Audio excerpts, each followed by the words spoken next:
requirements provided for in the Open Public Meetings Act have been satisfied. Notice of this meeting was properly given by transmission to the Star Ledger, the Independent, and the True Good Times, and by posting at the Middletown Township Municipal Building and filing with the Township Clerk on November 22nd, 2018. Committeeman Fiore. Here. Committeeman Hybo. Here. Committeeman Perry. Here. Committeewoman Snell. Here. Mayor Sedambrino. Here. Please rise for the Pledge of Allegiance.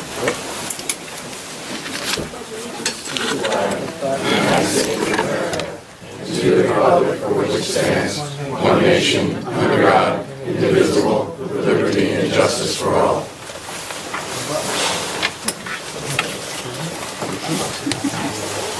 Our first item on tonight's agenda, we have a resolution 18-263, resolution designating Middletown Municipal Complex Urban Renewal LLC as the redeveloper of the municipal complex redevelopment plan area as part of a public-private partnership entered under the local redevelopment and housing law, subject to final entry of redevelopment agreement within 30 days.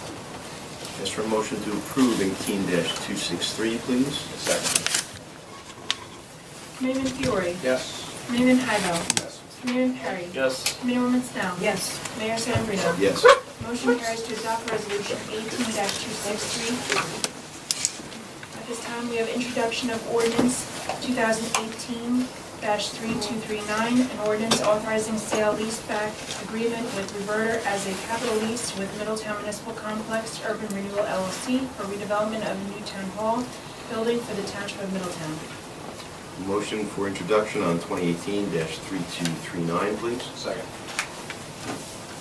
Committeeman Fiore. Yes. Committeeman Hybo. Yes. Committeeman Perry. Yes. Committeewoman Snell. Yes. Mayor Sedambrino. Yes. Motion carries to pass this ordinance on first reading with a public hearing to be held December 17, 2018. So thank you. So, ladies and gentlemen, thank you for coming this evening. I'd like to take a couple minutes to review the actions by the governing body tonight.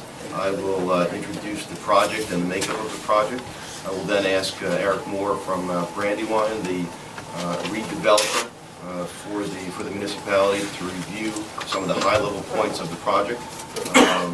We will then have some township committee comments and then take any of your questions.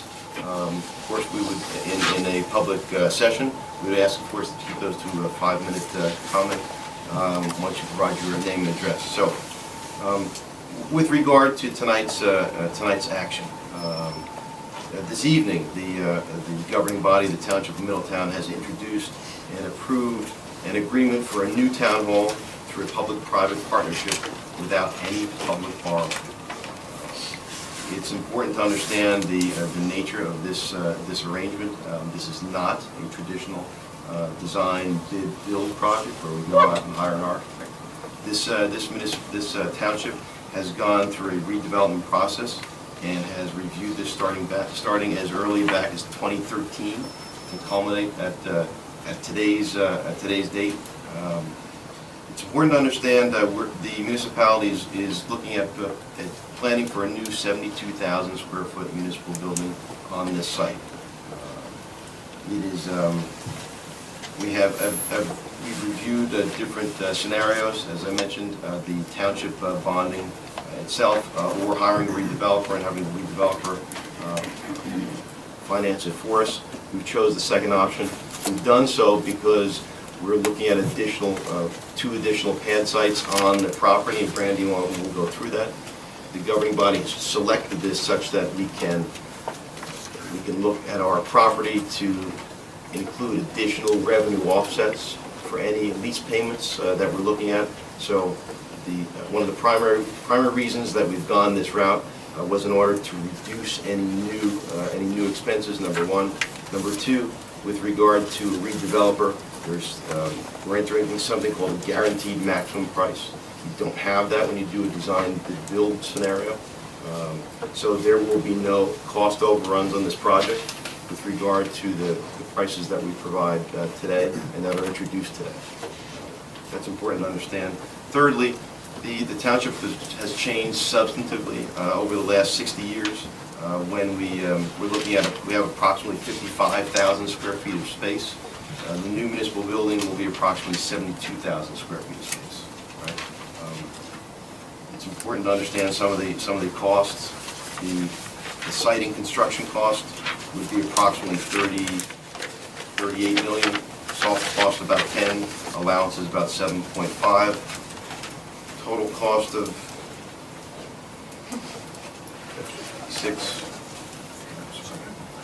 56.776 million, right?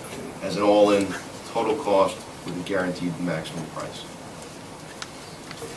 What I'd like to do is have Eric Moore from Brandywine review the scope of the project, and then we'll have Township Committee comments, and I'll take any of the comments from the public. So, without further ado, I'd like to introduce Eric Moore from Brandywine.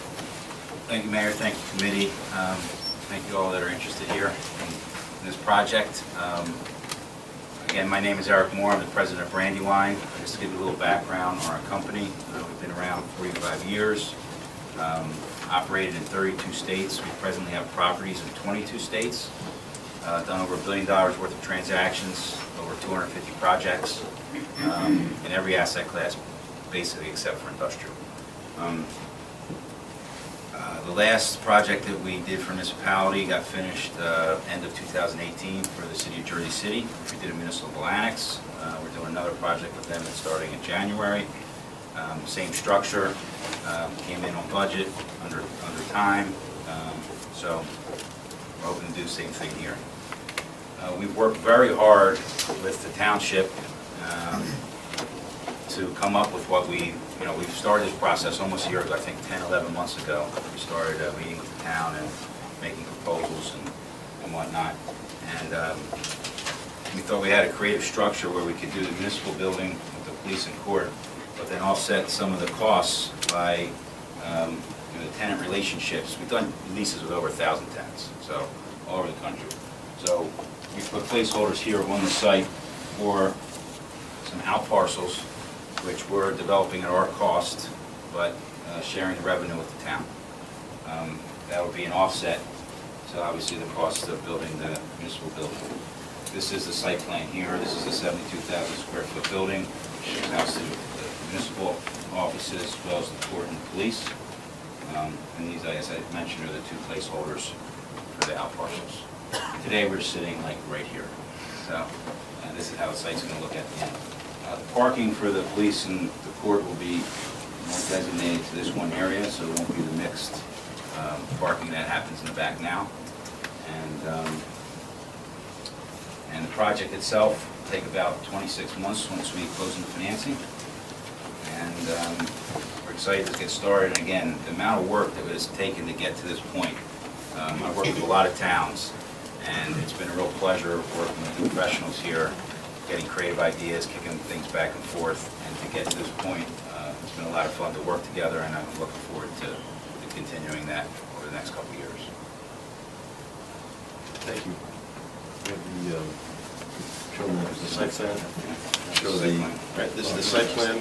Show the So this is a conceptual rendering, so there will be things that will be tweaked. Especially the entrance is going to be something that we work closely with the town to fine tune.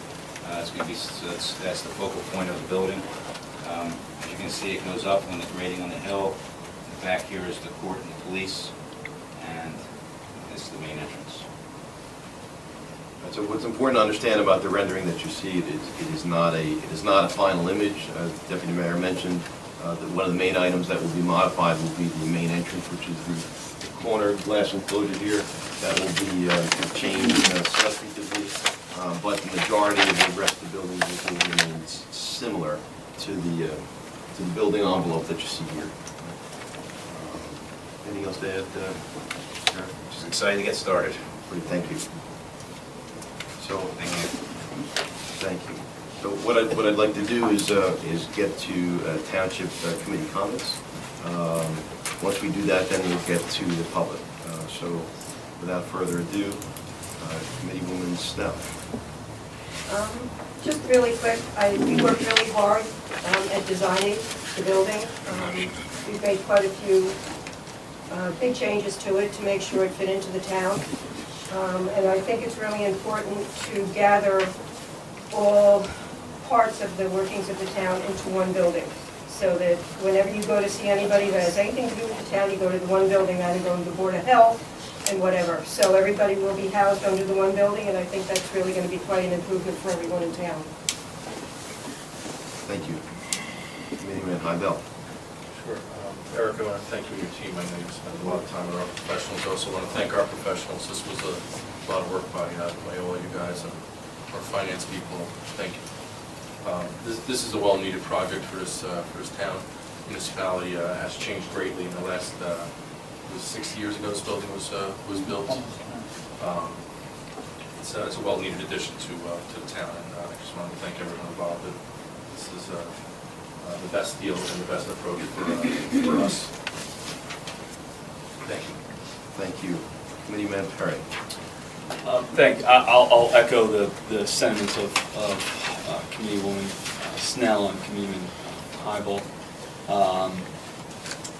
The convenience of bringing everybody in-house, but the other factors of the improvements, the required improvements that would need to be made at the buildings throughout the town that this will now encompass. I know that our administrator has taken a look at the required renovations that would be needed to do just a fraction of what a new building like this would entail. And the other thing is, I appreciate, I want to echo the finance department, our administration, our council, and all the work. Eric, thank you, and your team. I appreciate you meeting with some of our boards and commissions that have, obviously we wanted to bring in and have them discuss, questions and have them address, and you've done that. So I appreciate that. But this new building would provide us with the ability to not only grow. I've taken a tour,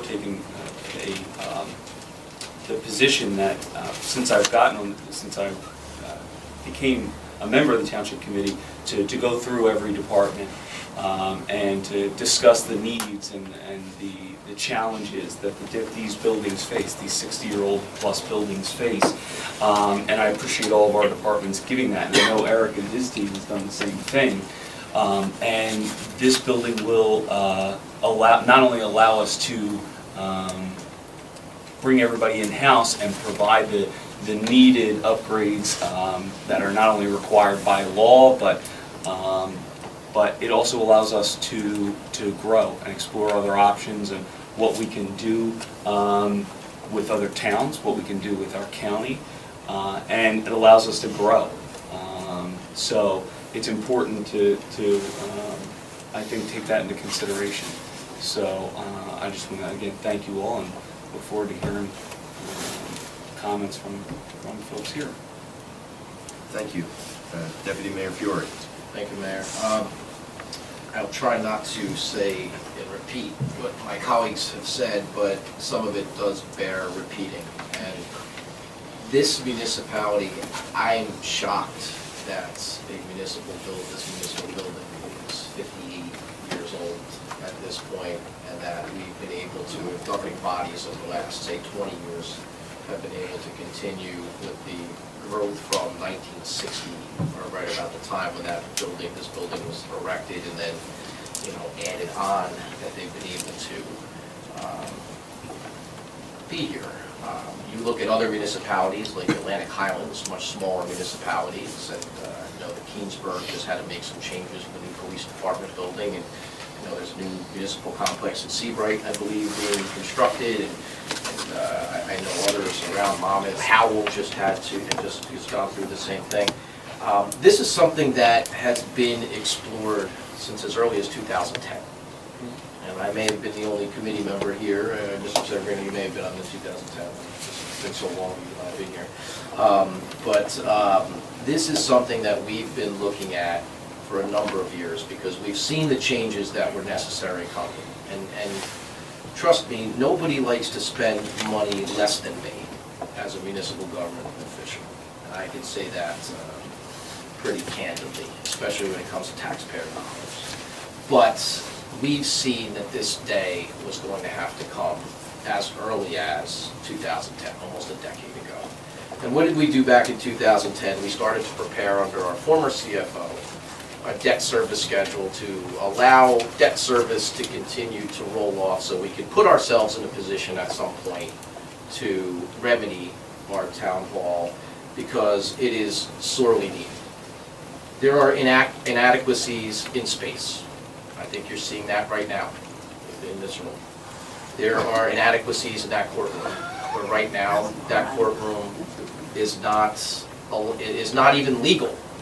We get admonished by the judges. Mr. Nelson gets admonished constantly about the courtroom security and all of the other compliance issues we have with our courtroom. We have issues with storage. We have issues with community space. We don't have places for boards and commissions to have meetings. As a matter of fact, this evening, we had people in both sides where this room was actually being utilized before we started our meeting. And that all needs to change as the municipality continues to grow. We read about things, and you've read about probably in the last 2 weeks, shared services, in which Middletown continues to be the leader in shared services. Well, I'll tell you what, that's going to continue. And if we're going to continue and share services with other municipalities, we're going to need some of that space and some of that ability to do that, because it cannot function in this town hall. And you look at Johnson Gill, you look at operational inefficiencies, right? You look at having departments in 3 different locations. Want to go to recreation? Don't do it if you're going to get a building permit, because you got to go across town. Want to go to the health department? That's across town too. It's not efficient for our residents. It's not efficient for administration. It is efficient to be all under one roof. It is efficient from an operational perspective. It's efficient for a financial perspective, and it's a convenience issue, I think, for every resident that has to do multiple services within town hall. But just as importantly, it is and has been, I think, our duty to look and make sure we're doing this as financially expedient as possible. And we have looked back to 2013 when we started this process. We looked at doing this ourselves. We have cost estimates from outside consultants that if we did it ourselves, we would be spending probably about 10% more. Okay, this building, under this lease agreement, Mr. Moore, correct me if I'm wrong, it's around about $37 million in an estimate by rounding, right? About $37 million. We looked at doing this ourselves would be potentially $40 million, 39 and change. Okay, so that cost, to me, this is a better cost. It is better to protect us from potential overruns. If I hear one more time when I first got on the committee about the overruns of either the library or the art center, you learn your lessons from the past. I wasn't on that governing body of the past, but overruns happen, right? And that is now prevented. So I'm happy to introduce this. I really appreciate all the work done by Brandywine, by our administration to protect the historical look to the site. I think it makes a tremendous amount of sense to utilize pad sites. Maybe I wouldn't have built a town hall on our business corridor 60 years ago, but we are where we are. Got to make the best of it to help offset the taxpayers. So I'm really proud to support this project. Thank you. Thank you, Mr. Deputy Mayor. So I will not repeat the comments of the governing body, but I want to thank the administration and Brandywine for doing a yeoman's work to get this process to where it is today. This is not an easy agreement to work out. But I want you to understand, when the governing body back in 2013 started this process, we didn't start with looking for a redeveloper. We started in the traditional model, which is you go out and go hire an architect, let them do the plans, generate cost estimates, and go out to bid for the project. However, we stopped at that point. We knew we needed to build a new building. We knew we needed to consolidate the 55,000 square feet of space that we had. We knew we needed space to grow into 72,000 square feet. There were about 28 police officers in 1960. Now there's about 114. Population in 1960 was about 39,000. Now it's about 68,000. So the question becomes, how can the governing body not take any action with regard to modifications to 55,000 square feet of space, which would have cost approximately $20 million. So does the governing body take and spend $20 million on an existing facility and not have any growth? Or do you look at the ability to consolidate all the facilities, get operational efficiencies and do it at a delivery model that's not a traditional delivery model. So after we understood that we had the need, we looked for delivery models with the least cost impact to the public and to the taxpayers. And how do you do that? Most municipalities don't have the option of having their municipal building on a state highway. Most municipalities don't have the option of having additional space on their municipally owned site to create additional sites for revenue offsets for a new lease or a new debt payment. So by the process that this governing body has selected, we look to try to expedite a new municipal complex, one location, in the most fiscally responsible fashion possible. And that's why you see the start of a need and the switch from this governing body to a redeveloper process such that we can get the best return for the taxpayers in Middletown. And one thing that I'll mention is that this building, in the cost estimates, will be designed sustainably. What does that mean? That means there's the ability for this building to have photovoltaic or solar panels on top of the building that you will not see. As Committeeman Perry and Deputy Mayor mentioned, we did also bring in the Landmarks Commission. We wanted to make certain that the initial concepts of the building fit within the area, fit within that the vernacular fit within what we had here to deal with. This wasn't going to be a modern type building. We wanted to make sure it looked like it was here for a while. So when you look at photovoltaic, building can be designed sustainably. There also can be battery backup power in the building. Earlier this year, I talked about the microgrid. We made presentations on the microgrid. This building can be part and parcel of a potential microgrid, including Naval Weapons Station Earl, and can be an integral part of that. So not only are we consolidating all our facilities, we're doing it in the most fiscally and financially best way possible, but we're also making this a building for the future, such that we can grow into, we can continue to expand our shared services and be more efficient, and the building itself can be designed sustainably. So I'm proud to be a member of this governing body, to be a part of this process, but please, we want everyone to understand this is a very long process. We finished differently than where we started in terms of the delivery model to get the best project for the municipality. Please keep in mind the images that you see here. Although the site plan is fairly fixed at this point with regard to locations of buildings, of the potential pad sites on the new building, the design that you see in terms of the rendering is still a concept design, so we're still making modifications to it. We're still going to work with Brandywine to make some modifications so that we can get it to where we need it to make it look like a fantastic municipal building. So with that being said, what I want to do is open up to members of the public here.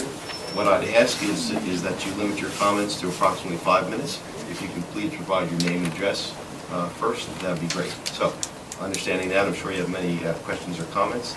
Anyone wishing to be heard? Yes, ma'am. Danielle Walsh, 6 Rhea Road. First, I want to say I absolutely think that for equity's sake, especially with our female officers, I absolutely agree we need this. We really do. My question, because you brought up environmental, is an environmental one.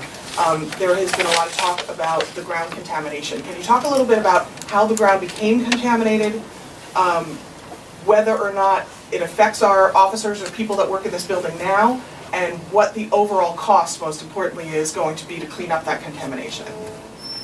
Tony, can you comment on that? Well, I can tell you that until yes, early 1990s, the fueling station was here. So all the municipal vehicles got the gas there. So there were underground tanks that were removed in the early 90s when the fueling station was moved over to DPW. So there was some salt contamination and some groundwater contamination. There are monitoring wells on site and off site, but also keep in mind that there have been uses surrounding us, including across the highway and north of us on the highway, that have also had issues over the years. So there's a combination of historic uses that have impacted the groundwater.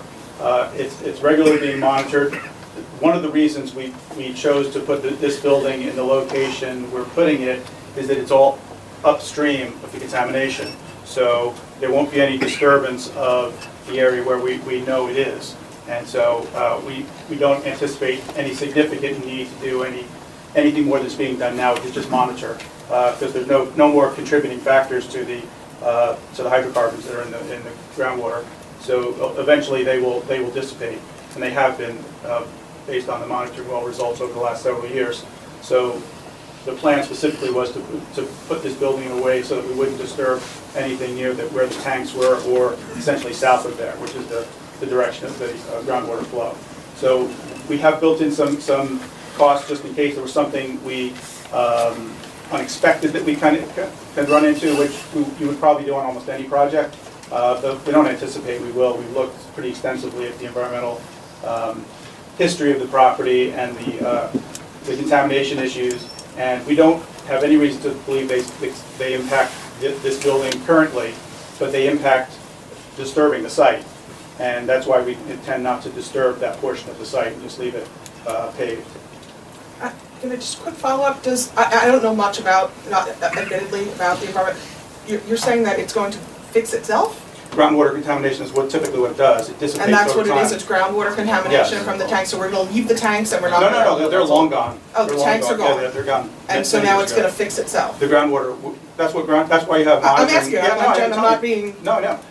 That's why we have monitoring wells. You monitor until the contamination levels get below a certain amount, and then you can remove the monitoring wells, because there's nothing more contributing to it. So there's no significant cost associated with the environmental groundwater contamination? We don't We anticipate it. pass that cost on. We don't. All right, so similarly, we talked about a guaranteed maximum price. That price does not change. There are any caveats with regard to this project will be absorbed within the price that we mentioned at the start. Anyone else wishing to hear, sir? Is Give this your name and address, please, sir. Seth Kirchberg in Shadow Lake Village, Thank you, sir. 40 East Court Court? Is this building considered quote-unquote a green building? Yes. We had, although the building will not be a LEED certified building, it will achieve. Say that again? Although the building will not be a LEED certified building. What is LEED certified? LEED certified is a building that you have LEED silver, LEED gold. You've heard of that, correct? I think I have. Right. The building will be designed sustainably to meet the amount of points for a similar building, whether that be LEED gold, LEED silver. We haven't made that determination yet as to the number of points that we'd like to achieve. It won't be a LEED certified building, but we talked about the ability to place solar or photovoltaic on top of the building behind the parapet, so you will not see it. So essentially, energy cost, reduction in energy cost on solar panels would be about 25 to 30%. When we design the building, we'll talk about indoor air quality. Got to be done correctly. Is it in the contract that you are actually Yes, going sir. to have solar? Right. Now, The- when the building is ready, it will be generating solar. The governing body will look at solar through something called a power purchase agreement, so we will not own the solar panels. The developer will need to increase the loading criteria on the roof, reserve load to accommodate solar panels in the future, so that we can enter into an agreement, a power purchase agreement, at no cost to the municipality in terms of development or operation, but sustain the reduced cost of power. But it's in the contract now that It's it will be built? This contract only includes the building and making sure that the roof and the structure can accommodate solar panels. The municipality will most likely go out after that for an RFP to something called a power purchase agreement at no cost to the municipality to then place panels on the roof. We will not own the panels. If we do it, we'll get the I cost. understand that, but you will do it? Yes. I mean, Yes. it's not Yes. just... Yes, sir. But I'm just saying to you, in all fairness, it is not in this building contract, but the building will be prepped and ready to accommodate those panels. It's our intention. Did you also have an architect look at the facade, the outside of that building, so it really looks like it fits in? Because it looks a little sterile. Yeah, so what we mentioned, and this is the downside to presenting early concept designs. What we mentioned is that this is in fact an early concept design. We wanted to make sure that we showed to the general public the building envelope, the way it sits on the site, the approximate height of the building, and the approximate materials, meaning a parapet line, a flat roof, a brick veneer, so there's no stucco on there, it's a brick veneer, separation of the police area, right? And of course, the main entrance is going to be worked on, as I mentioned before. The main entrance will be different than what you see in this rendering. But all the materials will be similar. So it's not a stucco building, it's a brick building. It's not a sloped roof, it's a flat roof with a parapet. Those kind of things will stay the same, but the design will continue to get refined as we move along. And the landscape. Landscape is part of this. Yeah, absolutely. I don't want to take up all your time, I could ask just one more question.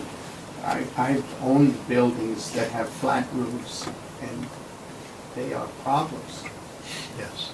Flat roofs and bearing and snow, etc., there's nothing that sheets that water off quickly or But well. just one thing on that, I mean, today, although it's a flat roof, they're usually not flat.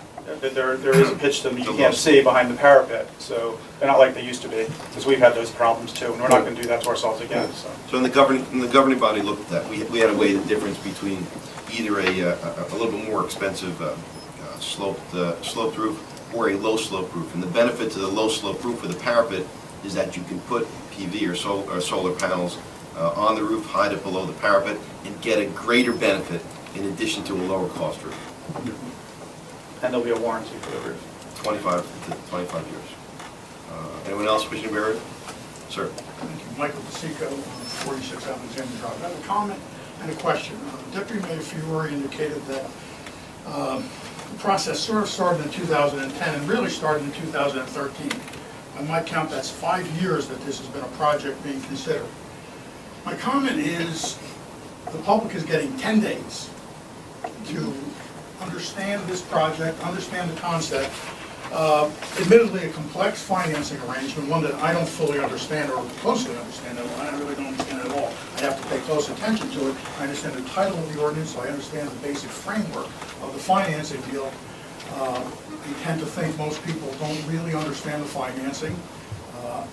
And I wonder why this haste, why this rush, 10-day period. Interest rates. So a 10-day period of giving the public access to whatever records is to take advantage of. Records have been out there for quite a while. No, but this plan hasn't. There's been an ordinance out there, Deputy Mayor. And so that'll lead me to my second comment, my second question, really. The ordinance, I think, talks about at least two different lots, breaking it up into 5-acre lot for the municipal building and 4.5 acres for the commercial portion. Three lots. 3 lots, okay. 2 3 pads lots. and a municipal building. Okay, but it's 5 and 4.5, correct? 5 acres, 5 acres for the municipal. I think the pad sites are smaller. Can you give us a little more information as to what we're talking about by way of commercial development? Is there any meat on that bone at all, or is it? I mean, in terms of the pad site applicability, in terms of, is it real or not? I've seen what the permitted uses are based on the ordinance, but where is the commercial space going to be located? Where are the pad sites? Any thoughts of what the pad sites that we're looking for? The Johnson Gill Annex is approximately here. One of the pad sites is here. So one of the pad sites is in the approximate similar location to Johnson Gill. The other pad site is here in the approximate location as the PAL boxing club. So the pad site, and then this is the municipal building, of course, this Kings Highway, and this is 35. Any idea who the tenants are looking for those pad sites? Thanks. There's a lot of interest. It's a situation where I get the interest, get the LOIs, and then I meet with the governing body to discuss. But there's a lot of interest. There's nothing been decided on yet. What about the other commercial? Is there any other commercial uses on the site besides the 2 pad sites? Just those two. That's it. And just, Mayor, if I can just review the process. It's okay, just to go through the more, so the township, and I know Mr. Watson was here at many meetings and commented many times about when we hired the original architects to start designing and doing the space planning, and that goes back many years. The immediate process, the redevelopment process, we commenced April 3rd of 2017, which continued through until now. There were multiple resolutions and ordinances adopted. First public hearing was before the planning board of the site investigation on June 7th, 2017. June 19th, 2017, the township adopted the resolution determining the area in need of redevelopment. April 21st, 2017, the township adopted the ordinance enacting the municipal complex redevelopment plan. So that was the actual redevelopment plan, which basically allowed for what you're looking for there pretty closely. That was adopted, that original plan was adopted over a year ago. October 16, 2017, we authorized the solicitation for the RFP. There was a lot of press about that. There were multiple newspaper articles about that. It was a very public process. December 12th, and those RFPs came in. We had a lengthy process of evaluating those with various professionals, and a multitude of meetings. December 12th, 2017, those responses came in. February 20th, 2018, we conditionally designated the current redeveloper here and entered exclusive negotiations that went on throughout the last spring and this past summer into this fall. Of course, it was complex and took a lot of time to work through all the issues and considerations and get all the information that we needed. September 19th, 2018, we extended that conditional designation. November 17th, 2018, we adopted some minor amendments to the redevelopment plan that was adopted the August before. That was the most recent amendments to the redevelopment plan. That was introduced actually, I think, a month or so even before that adoption. That also went to the planning board for a hearing in between there as well, and then that's how we got here today. So it was beyond going back to 2010 and 13. Just the immediate process was, we're almost up to 2 years on now. So Can I add one thing too about the process and the financing? Yeah, it is what we're doing, because as the mayor mentioned, we're not doing the conventional way municipalities do capital projects. We're doing what's referred to as a sort of a public-private partnership project. Sometimes it's referred to as a P3 project. And the funny thing is, it's not new.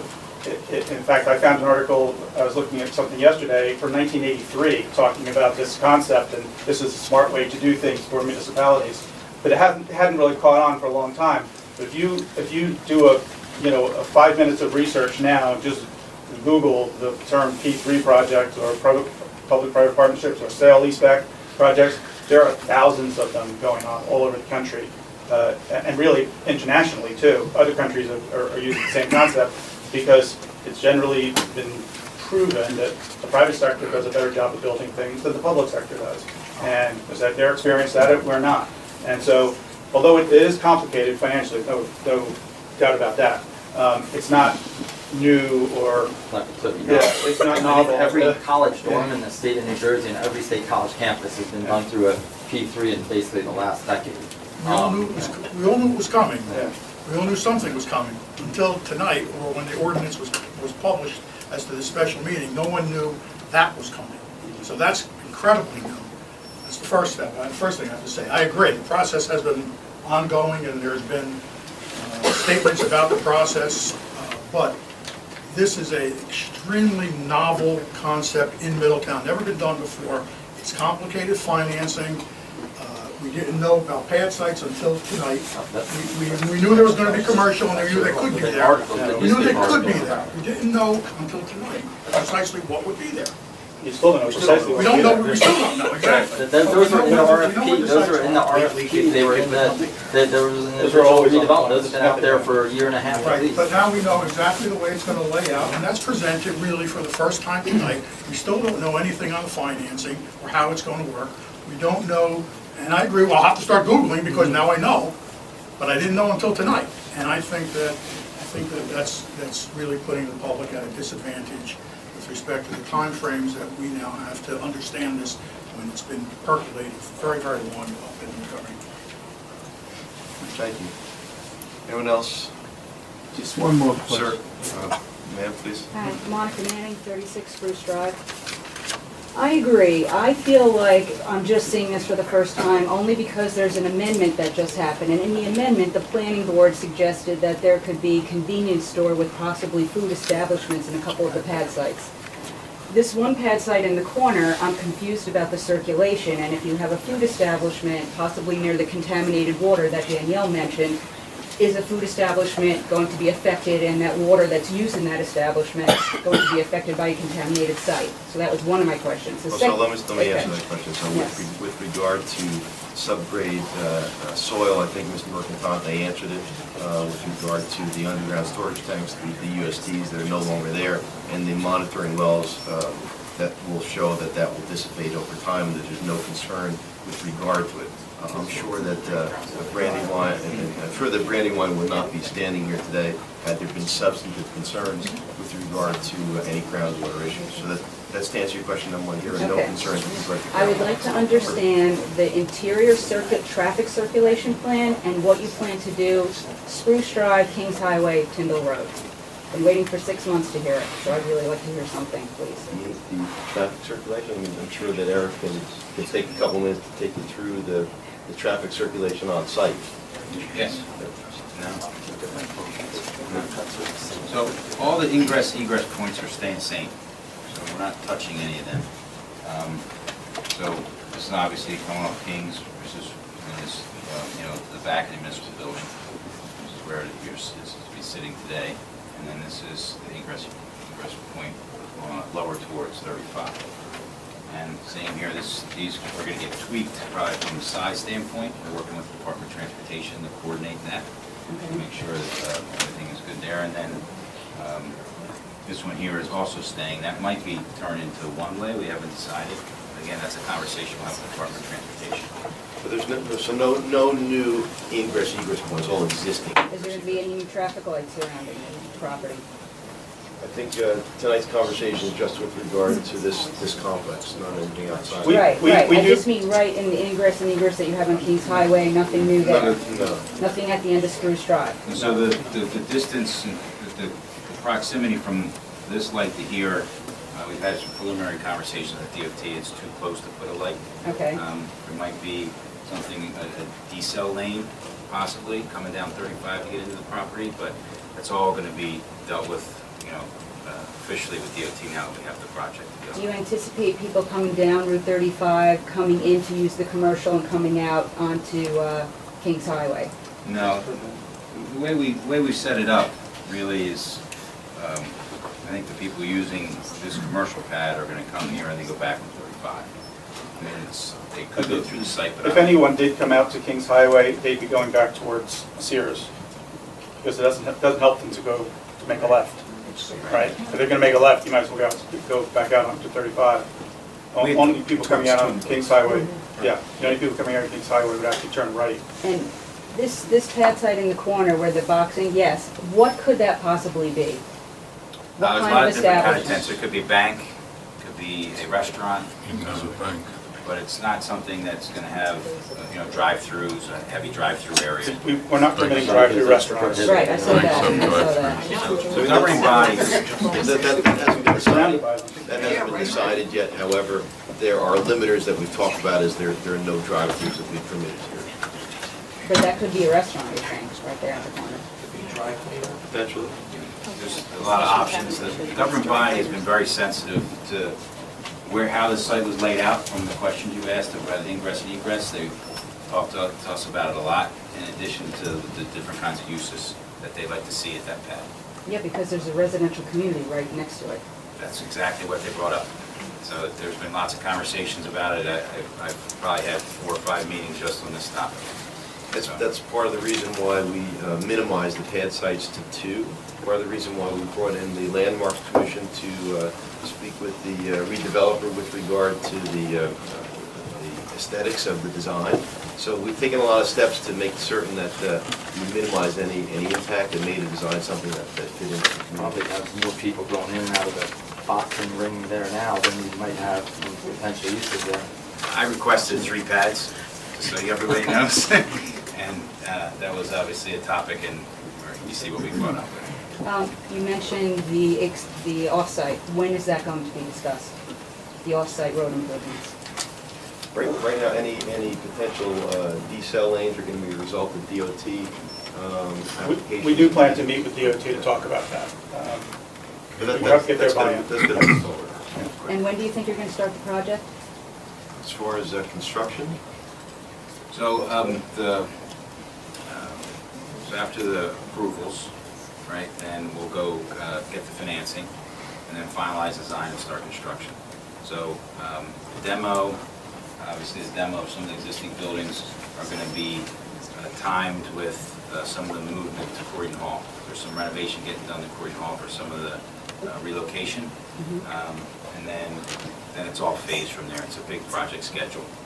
I can share with you, but that's the first things that are happening. it's the intent that we will remain in this building and operational until the new building is ready to be occupied. Correct.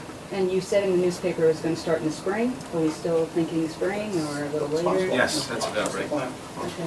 One last question. There's other buildings that are now going to be, the offices are going to be relocated here, consolidated. What's gonna happen to those other buildings? What do you plan to do with those buildings? For the 55,000 square feet, but obviously one of the buildings here is going to be demolished, so Johnson Gill is going to be demolished on site. I don't know that we've come.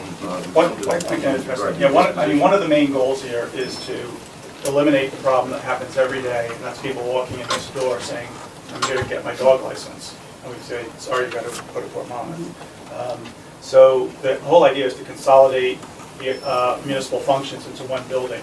So yes, all of Johnson Gill will move into that building.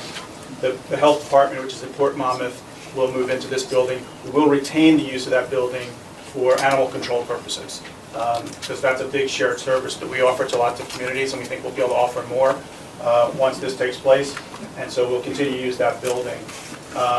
We have two other offices, Department of Public Works on Canes Lane and Parks and Recreation at Parsi Park. Now, those offices will remain, but we will also, both of those departments will have office space and time in this building.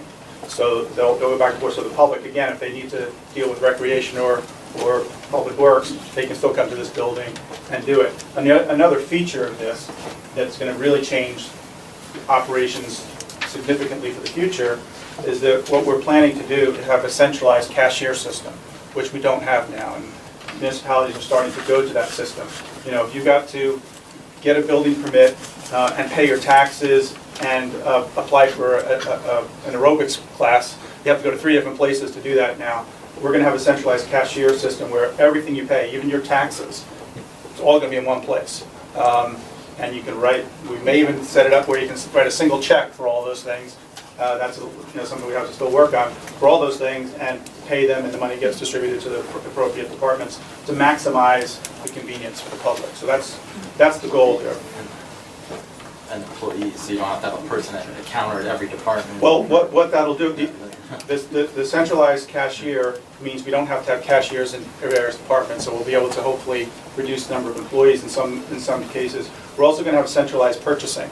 So now each department doesn't have to buy pads and pens and ink for their printers and things like that. It'll all be done through a centralized space. So again, you'll have fewer employees who'll be doing things like that in the departments. They won't be needed. They'll need to be able to do other things, or they won't be needed at all. That's the way we intend to grow in the future.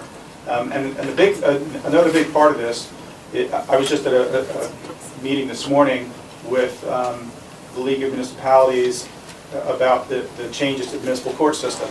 And one of the big things they talked about, and one of the recommendations that came out of this commission that was set up by the Supreme Court to study the issues of municipal courts, one of the major recommendations is going to be mandatory closing of small courts. So it's not even really going to be optional much longer.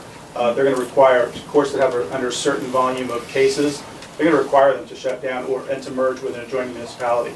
We're going to be that municipality for some of the towns around here, so we want to have the space to be able to do that. That's a good benefit for the public, it's a benefit for taxpayers. And we've been dealing with the courts, the AOC, which regulates the courts, for a number of years, basically begging them to let us continue to operate in our facility. You need to have, our police have no sally ports for arrestees going into jail cells right now, which even the smallest of towns like Shrewsbury have.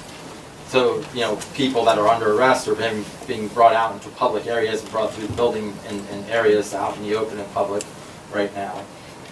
There's no rooms for witness interviews. for if you have somebody come in with a domestic violence complaint or somewhere, there's no adequate space for them to secretly and privately be interviewed. They have to go through public corridors and areas within the building now, which is completely inadequate, unacceptable, for a multitude of reasons. So you have, our police desk here in the hallway and people getting interviewed in almost broom closets, or I walked into this room before people are, where victims and witnesses are getting interviewed in here. It's just completely inadequate. You have this building, which we have had complaints, tort claims, ADA litigation that we've had to settle over the past decade that's cost us a lot of money, and we have pending claims now with respect to working conditions throughout the building. We have people working in basements that were never intended for habitation in this building right now. Essentially the entire police department is almost in the basement. So and we have no, we don't have adequate facilities for female police officers. This building was designed that weren't any female police officers. So there's and this process started, as Tony could fill in, the space plan was the first thing that was done, commencing back in 2013. Thank you. Any other questions this evening? Leo? Leo Christopoli, 121 Cranberry, Shady Oaks. 3 questions. One is, I think it was said that there will be no net increase in change orders. You didn't use the word change orders, but that's what I understood. Is that right? That's correct. This is a guaranteed maximum price. Secondly, well, I'll get to the big question. Leave the second one while I have time. You use the phrase, without any public borrowing. Therefore, my question is, what will be the flow chart showing the process of the private borrowing that you will need, I don't know whether it'll be interest or not, with paying the $57 million. I'm gonna ask our CFO to start with that, and Eric to finish. Do you want me to go over the structure before Colin gets into the numbers? Yeah, that's fine. Sure. Thanks. So Leah, so if tonight, if we were doing this under traditional bond financing, there would have also been an ordinance on tonight to borrow however much money it would be, all right, if we did it ourselves, which would be more than what this cost is, based on the analysis. We've hired engineers to say what it would cost us. $3 million. We had to go out, we would have to prepare, we'd have to hire an engineer to prepare bid specs before we could even get to what the construction costs are going to be. So there would have been an ordinance on tonight, a bond ordinance to authorize that. Before we could commence anything, we would have to put and budget a 5% down payment too, which we don't have to do here. We would also commence making those payments the second we drew those funds from the bank, okay? Under this arrangement, we are making no down payment. We are not making any public borrowing. Public borrowing. Okay. If we went that route. And I'm going to get into the structure of how this is structured, and then Colleen can get into the numbers. private borrowing. And so there's private. Yeah, so there's private borrowing. There's interest in that private borrowing, but that's all baked into the deal.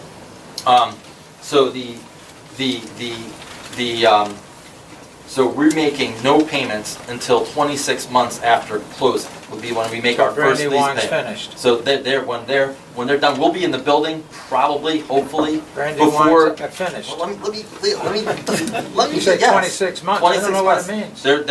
They're when they start, hopefully be 18 to 24 months. All right. We make no payments for 26 months. We may very well be in the new building before we even make a single payment. That's quite possible. So those payments commence, and Colleen can get into this more detail, but and as I think the Deputy Mayor mentioned in his comments, this was in the works for a long time. The Township specifically structured its debt service, which drops off by about $3 million at the same time at which these payments commence to have to be made. So any impacts, and I'll let Colleen get into that, are going to be negligible. And this isn't even counting any revenue that may be generated from the pad sites, whether it's a lease, whether it's a sale, and those pad sites will also be taxable on top of whatever revenue is generated from the lease or sale of them as well.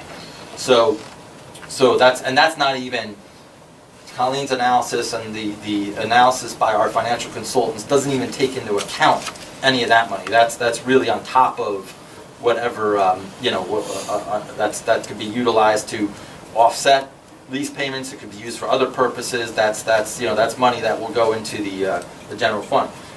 It's also important to point out, I think, that everything is part, not only is it a guaranteed maximum price, this project cost includes everything, from everything but the pens and pencils, basically. Demolition. Demolition, telephones, computers, desks, chairs, everything. This is everything.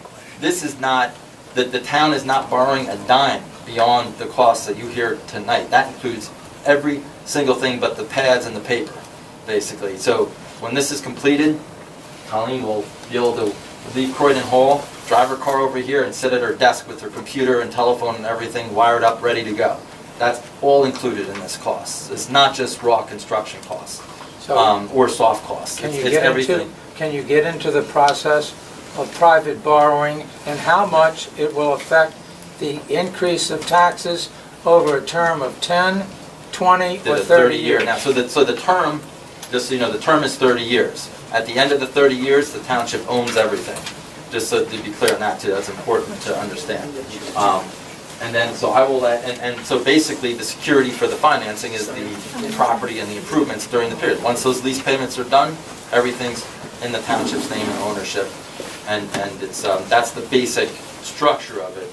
Colleen could, go into a little more detail about how the financing, how the lease payments are structured with our other financing. And obviously, the township's going to continue road programs and other things while this is all going on. But it's all structured so that it aligns with the drop-off in the debt service payments, drop off right at the same time that these lease payments kick in. And that whole analysis was to completely minimize any tax impact, not even including any offsets from the pad sites. So, I don't know, I probably said too much. I probably covered half of what you... Just what we did was we, like Brian said, when we did this analysis, one of the things, Leo, that with this is that, just like if we did a bond ordinance, at this moment in time, we don't know what the interest rate will be. The interest rate will end up affecting our lease payments.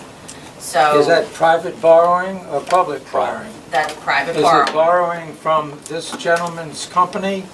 No, they will borrow money. What is the private firm that you're going to borrow from? We're not borrowing. We're not borrowing.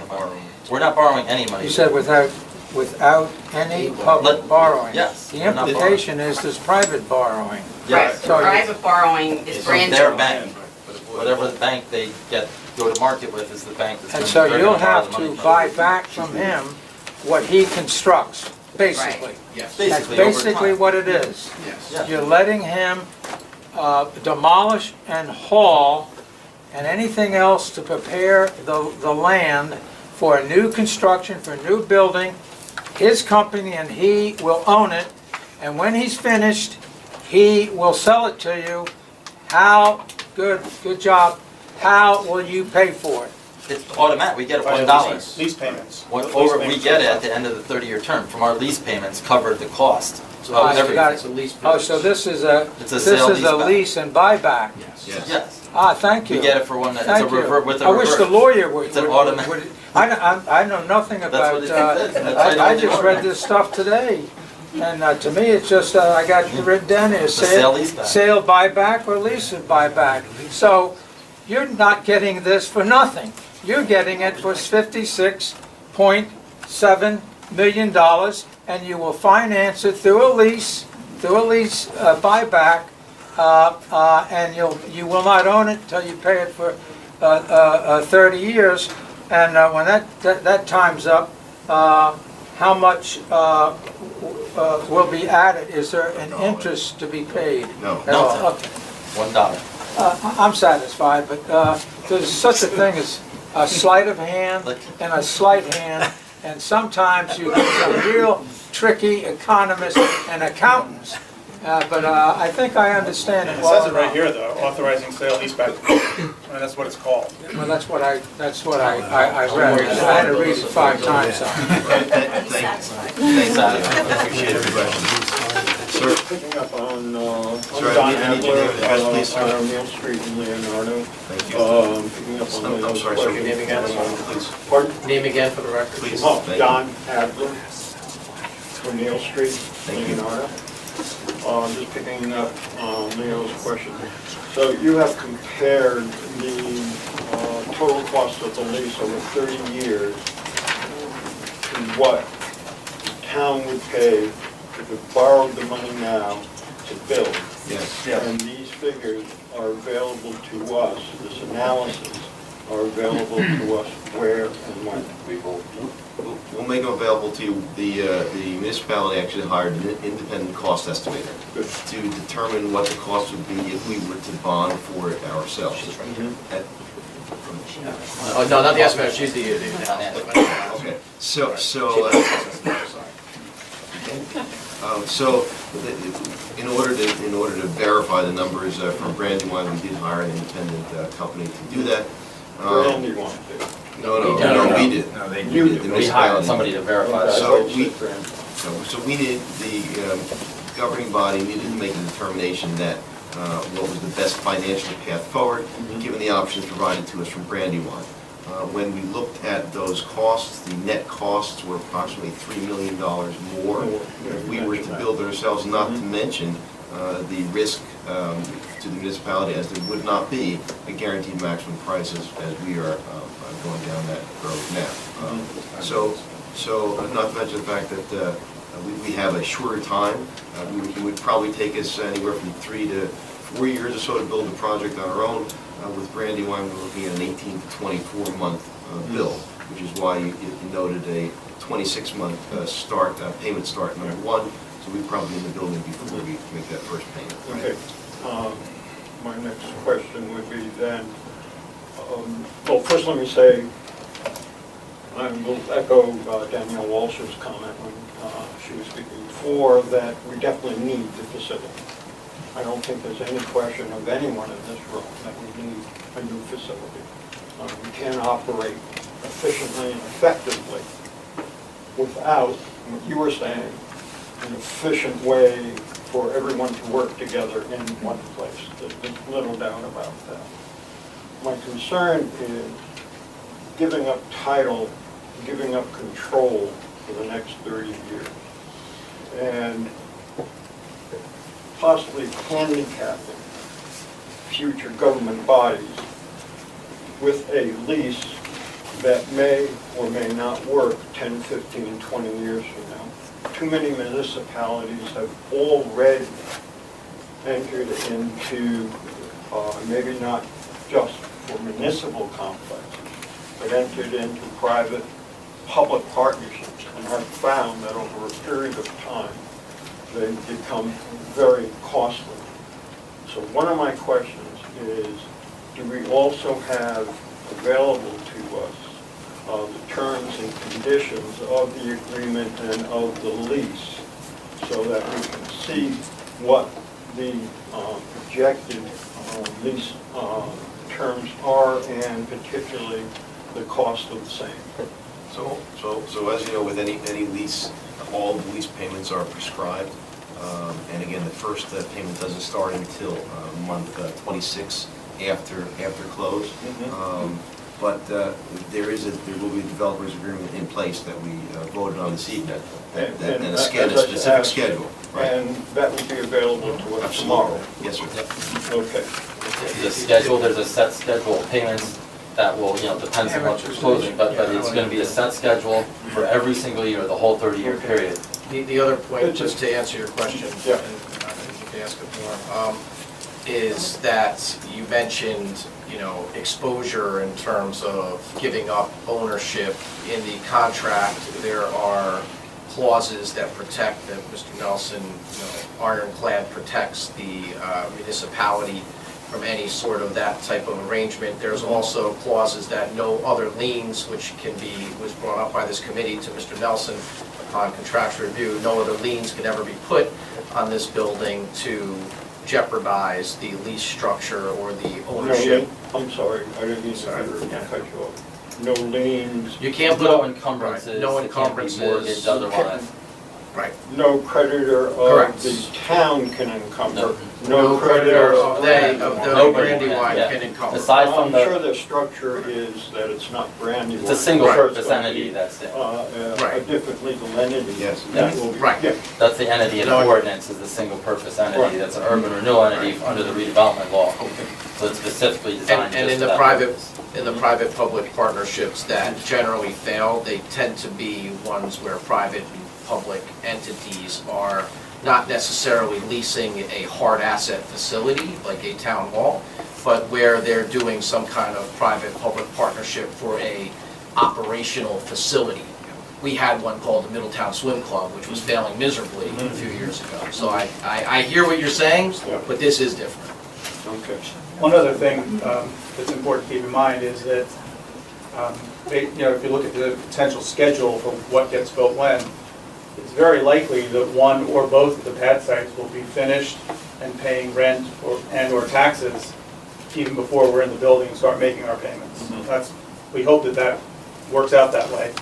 That's the plan.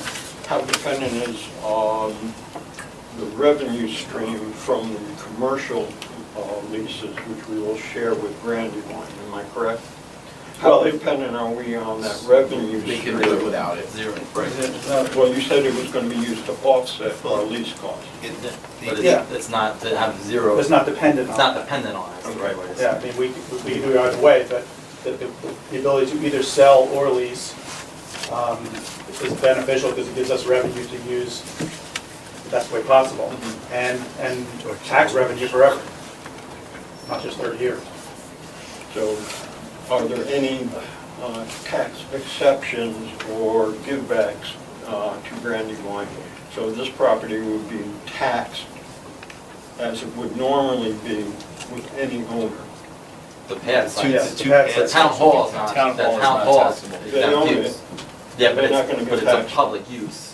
It's a single purpose 100% entity specifically set up for public use.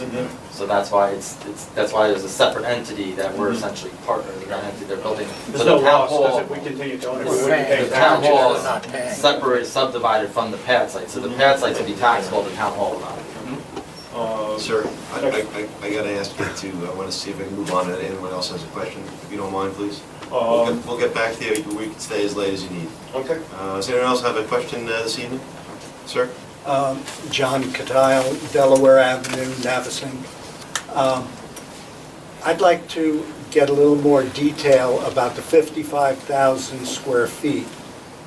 Does that include the satellite offices you have now? Yes. Includes Okay, all the because offices. ballpark, you're adding 30% to get to 72. And if things are bursting at the seams right now, are we making it big enough? So the answer is, when we did space planning, we looked at the space planning for not only our current needs, but projected future needs as well. So it's going to accommodate everybody and still have Yes. room to grow for... Additionally, as the administrator mentioned and the deputy mayor mentioned, we're looking to continue on with shared services, and most of the smaller towns would come here for us to execute those services. Just to jump in, there were a lot of meetings about how bringing everybody under the one roof could actually be more efficient. Right. So that 72,000 compared to 55 is actually a bigger difference just because of the design of some of the functions that are going to get used here. There was a Okay. lot of meetings about that. It just seemed like we've grown so much in the past so many years, but going forward, I don't know how much open land there is for new developments that go up. So you may need a lot more services. Our consideration for the future is that, Middletown Township as an employer, if you will, is not likely to grow very much in the future. There could be some growth in some departments, but other departments will probably shrink, have been shrinking for a long time. For example, construction. We have a lot of employees in the construction department because we have a lot of construction going on now, particularly post Sandy and all that. But in 10 years, I think that's going to slow down quite a bit. Well, So- we're hoping it does, but another storm, they keep them right where they are. Well, yeah, but I mean, and again, those things go in cycles, and so, but long-term, we see some departments will be shrinking as things become, even more technologically oriented. There's talk about going to county tax assessing at some point. That could happen. That could change the need for the way towns handle tax assessment. There are lots of other shared services. One of the things we think is very likely to happen is merging courts. That's why we made sure we designed the court in a way so we could accommodate that.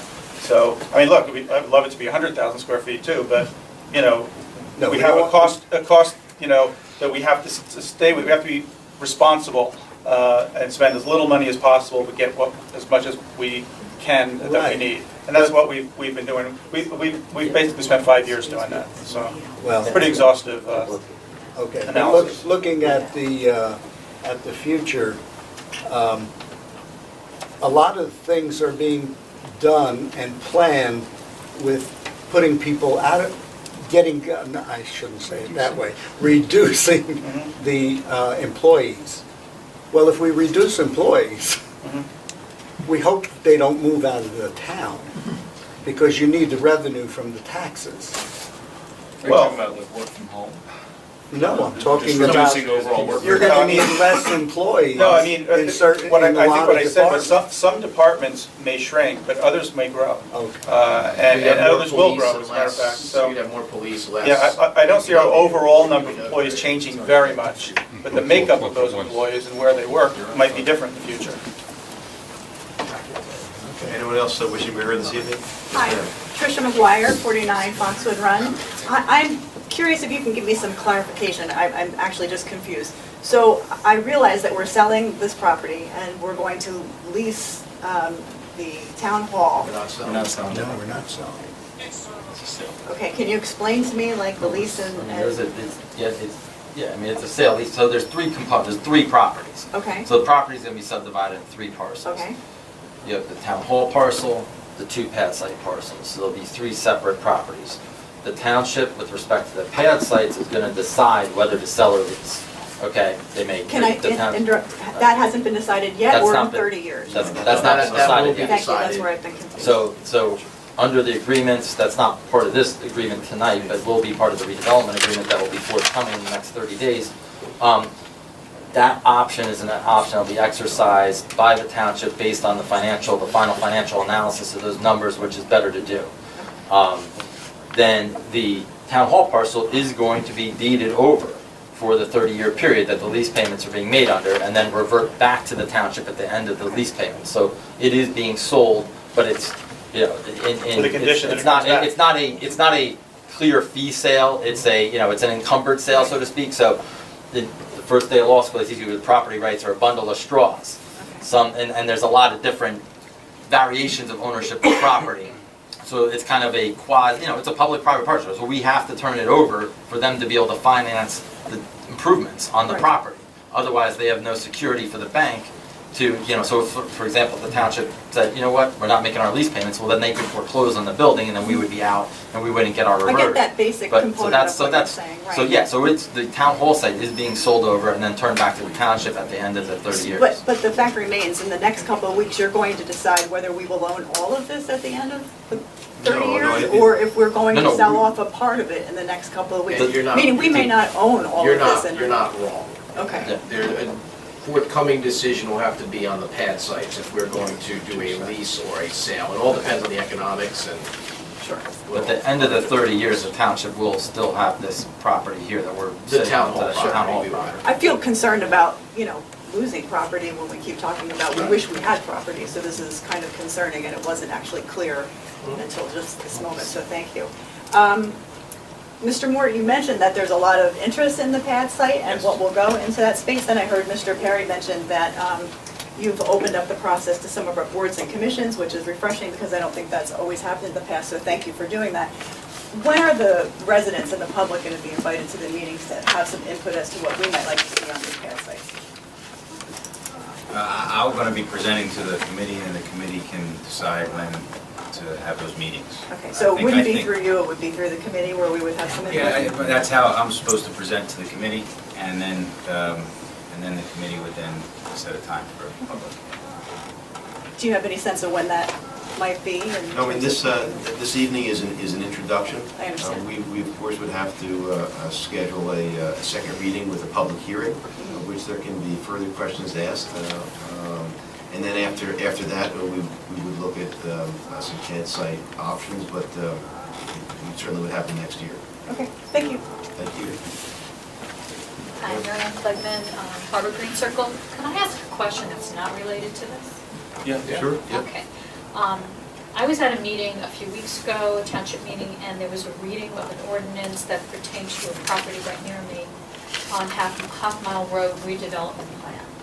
And I guess I missed a meeting where you had a second reading of the ordinance, but then I understand you went to a planning board. And I couldn't find anything online, because I was looking online, as you had told me at the meeting I did question you at, that this ordinance would be described. I have no idea what it is. And I wondered if you could give me a little description on it. I mean, I heard something about it. Yeah, it's introduced. Yeah, Half Mile was only introduced, and then it went to the plan. The public hearing will be December December 17th will be the public hearing on that. December 17th? Yeah. And what will happen at that public hearing? The township will They'll be consider presented and they'll adopting decide a whether to adopt the redevelopment plan. redevelopment plan for that property. That night? Yeah. So we will, Potentially, yeah. but we won't have any advanced information on what it is? Yes, it should be available now. What There we was can do is- nothing online introduction. regarding it. I couldn't find anything about it. It's in the clerk's office and it's on the website. Well, we can get it called. It is on the clerk's office. website, Yeah, where just is call it? the clerk's office and she She'll can get direct it you to to it. Email to you, direct it to you. Okay, because I heard it was completely rejected by the planning board, that it was inappropriate with the master plan.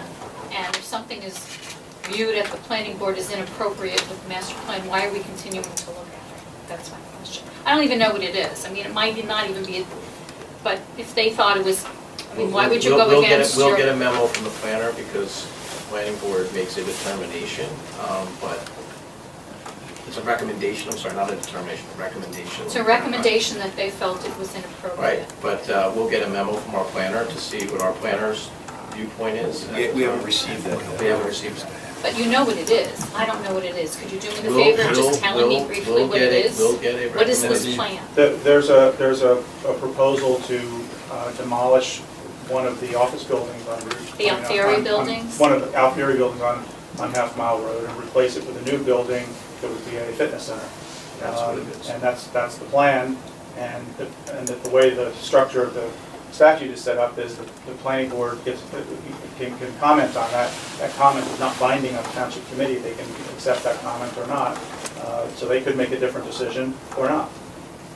But there's something in addition to the building, right? There's a No. garage? Parking garage, yes. For the building. Yeah, parking garage for the Just building. for the building? Just for the building. Not for the academy bus? No. Something like 580 cars, it's Yeah. huge. It's And a the big- building is gonna be huge too. It's a big health club, yes. And can you tell me what You the could have an advantages apartment of building because this? that's what. The advantage is you To Middletown? wouldn't have an empty office building. Because right now you have an empty office building that's basically gonna deteriorate.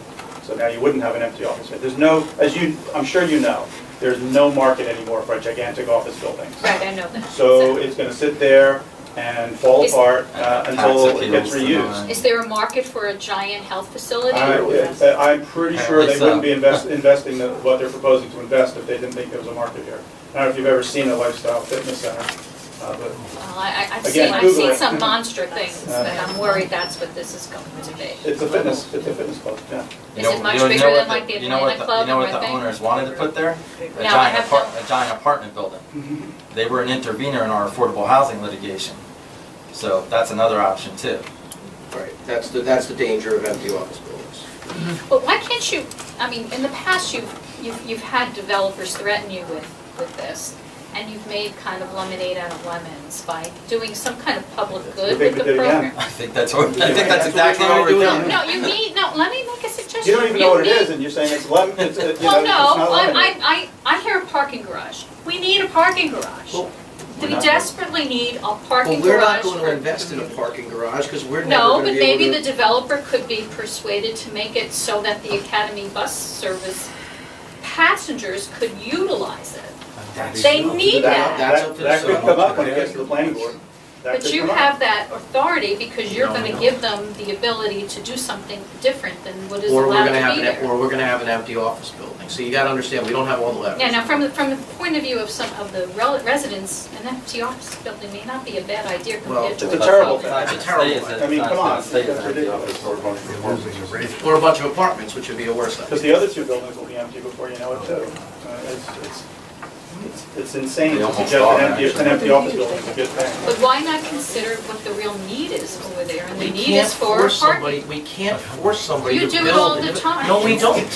We can't force you or any developer to build a parking deck if they don't want to invest. Why would in a private property owner build a parking garage for commuters?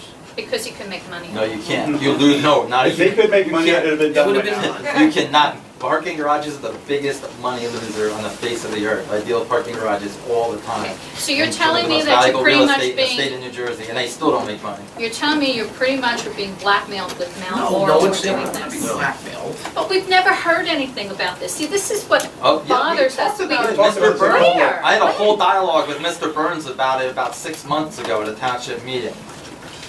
About this particular Yes, property. yes, specifically this. About the fact, that we've talked about the fact that they, at one point, were Who's Mr. interveners Burns? in our, Sean Burns, who just ran for Oh. township meeting. you know, that's wrong. Yeah, that's right. We had a whole dialogue about the specific property. When we've About had 6 months many ago. public conversations about the fact that that property owner was an intervener in our, early on in our affordable housing saga, if you will. And so that was a potential risk. And if this thing went away, could that come back? It's possible. But When would we see like an idea of how big this is, what it's gonna look like? when you get the plan from Heidi, you'll see exactly what's proposed. And that's something that I can get at the planning board office when? Yeah, You can get it from the Township township clerk. clerk. or Township clerk when? you can get it there tomorrow. Tomorrow morning? Or you can get it planning too. Okay. And then when is the next action to be taken on December this? 17th. Okay, and the action will be taken to approve it? Is that what the action? Or deny it. Or deny that the- But we haven't taken any action. even then, it still has to go to the planning board for site plan approval. Yes. We're not Okay, final. the committee just approves the redevelopment plan, it still requires site plan approval from the planning board at that point. Okay, thank you. Anyone else wish to be heard? Mr. Watson? How you doing? My name's Don Watson, living at 1 Collinson Drive. And as you all know, and Mr. Melson mentioned earlier, that I'm a big proponent of this municipal center. Have been for 5 or 6 years.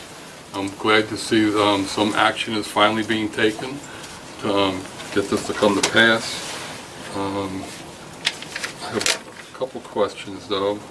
This resolution here, could you tell me who is in this municipal complex Urban Renewal LLC? Who are the members? It's Brandywine's, the 100%. That it's a single-purpose entity for the purpose of the town hall development. So they It's- just it's- changed their name for this It's project? just where you have to under the law. Right. You have to have that single purpose. There's no entity other, under the law. entities involved with it, it's just you guys? Just them. Okay, I was curious because I didn't see any written resolution for that. Most of my questions have already been answered by everybody here tonight. But I just want to thank you all for taking this all into consideration. I'm sure the police officers downstairs are going to be real happy so they don't have to walk We through the mold. appreciate you regularly bugging us about it. Somebody had to do it, right? Somebody had to do it, Tony. No, I appreciate it. I'm glad you took the initiative and listened to some of the things I had to say. Thank you. Thank you very much. Anyone else wishing to be heard? Since you already spoke. Just a quick question. I know you spoke very good, give you a minute. All right, go ahead. Uh-oh. I just wanted to say something quickly. Yep. I don't know why we're having this meeting here. Why I'm standing for an hour and a half, 2 hours. Was there purpose to that, or was it no other We had reason? we had an executive session here for multiple hours discussing it. And then, so we were already set up in here And and the courtroom was being utilized prior to the we felt this a It was little more, open when we came. yeah, we over. felt this a little more intimate Half the setting to people review. outside. To review. But it was being used. It was being used when we started. And the actual public hearing is on the It'll be on the 17th. 17th. That's what I mean. Last time I stood this long was when I was in. Leo Christopherly, 121 Cranberry Court, Shady Oaks. Is there a basement to that building? It's, should be a slab on Okay, the building. next question.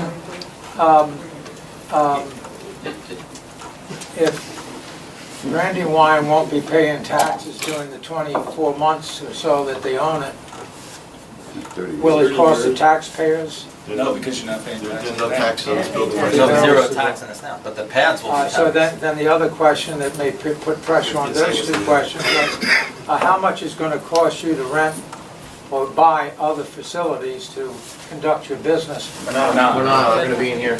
And that's all cooked into we're the all- deal This is too. supposed to be Will be- demolished and hauled. Will- There's two parts to this we probably should mention. We will be in this municipal building until the new municipal building has a certificate of occupancy, and then we move into that building. One of the key benefits of the project is that Brandywine, included in this financing deal, is making improvements to Croydon Hall so that the employees in Johnson Gill Annex can move there temporarily. Those improvements, however, to Croydon Hall will be permanent, and we'll be able to benefit and utilize those for forever. Is that a cost basis? It's all in. It's all in here. The other is that Including the moving one of the costs things we and get a lot relocation of grief about, probably from some people in Monica's neighborhood, is that we have our vehicle impound yard right here on Kings Highway. It's not attractive, and I totally agree with it. But we by law have to keep certain vehicles when they've been in accidents for evidence reasons. We have to keep them. We've in the process of acquiring a property, and included in this is the cost to move that facility to another location, permanent location, which will be screened. It'll be on a highway. It'll be designed just for this purpose. So there won't be 35 junk cars on Kings Highway in the historic district anymore. So that's all built into this. They've been complaining. It was just done about it, so- specifically for Monica. Last question. We'll stay as long as you need. What's that? We'll stay as long as you need. Anyone else that hasn't spoken before that has a question or a comment?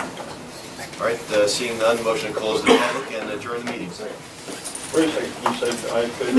Afterwards, we got to close the meeting. Tony, you can come to my house, or you can ask these guys any questions you want. Yes. Name and card Beer? out. So these are my questions. Anyone with snow? Yes. Yes. If you come over here, I'll answer your question. If I can. It's all in, it's in there. We don't know what that is. Yeah.